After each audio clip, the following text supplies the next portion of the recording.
आप जानते हैं कि राजा दशरथ ने जिस समय राम को राज्याभिषेक की बात सोची, उस समय वहां भरत अयोध्या में उपस्थित नहीं थे। वे अपनी मामा के घर में गए हुए थे और इस बात को राजा दशरथ ने एक सुअवसर के रूप में देखा। उनका कहना था कि जब तक भरत अयोध्या में नहीं है तभी तक राज्याभिषेक कर लेना चाहिए, क्योंकि उनका यह मत है। हालांकि उन्होंने यह स्पष्ट कहा है कि भरत दयालु हैं, उदारता से भरे हुए, अपने भाई के विचारों पर चलने वाले हैं, उनकी आज्ञा का पालन करने वाले हैं, परंतु इसके बावजूद भी उनका यह मत था कि इतना बड़ा राज्याभिषेक की बात है, इसमें कई सारे विघ्न उपस्थित हो सकते हैं। और वह कहते थे कि व्यक्ति का जो मन होता है वो कितना भी सद्गुणों से भरा हो, परंतु वो अस्थिर होता है, वो राग द्वेष में आ सकता है। भाव यह है कि इतनी बड़ी राजलक्ष्मी को देखकर उनका यह भाव था कि कहीं भरत का मन चंचल ना हो जाए, कहीं उनका मन पलट न जाए।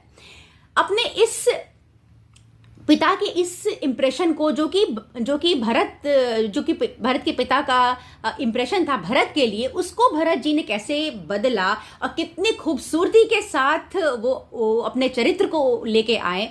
यह देखिए कि भरत का कहना था कि अपने भाई के अधिकार की संपत्ति को हासिल करने के लिए लड़ना, झगड़ना, आक्रमण करना तो बहुत दूर की बात है। जब उनके पिता भी यदि आदेशित करते हैं कि तुम अपने भाई की संपत्ति पर अधिकार करो, फिर भी भरत उसे अस्वीकार करते हैं। भरत ने उसे साफ खारिज कर दिया। वह अपनी माता के विरुद्ध गए, अपनी माता के बिल्कुल ही विरुद्ध चले गए। उन्होंने बिल्कुल यह बात नहीं मानी और किसी भी तरह उन्होंने राम का वो जो राज्य लक्ष्मी था, राज्य, उसे अस्वीकार किया और राम को लाने के लिए जाते हैं। और तब देखिए भरत जी के त्याग को आप समझिए कि अपने भाई के अधिकार की चीज़ों को हासिल करना तो बहुत दूर की बात है, वो तो साधुता में कहीं आगे चले गए।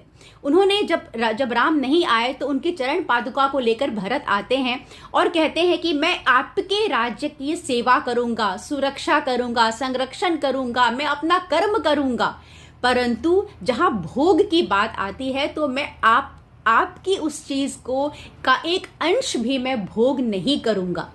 अर्थात वह सेवा करेंगे, अपना कर्म करेंगे, त्याग करेंगे, परंतु फिर भी अपने भाई की चीज का भोग नहीं करेंगे। यह त्याग कौन कर सकता है?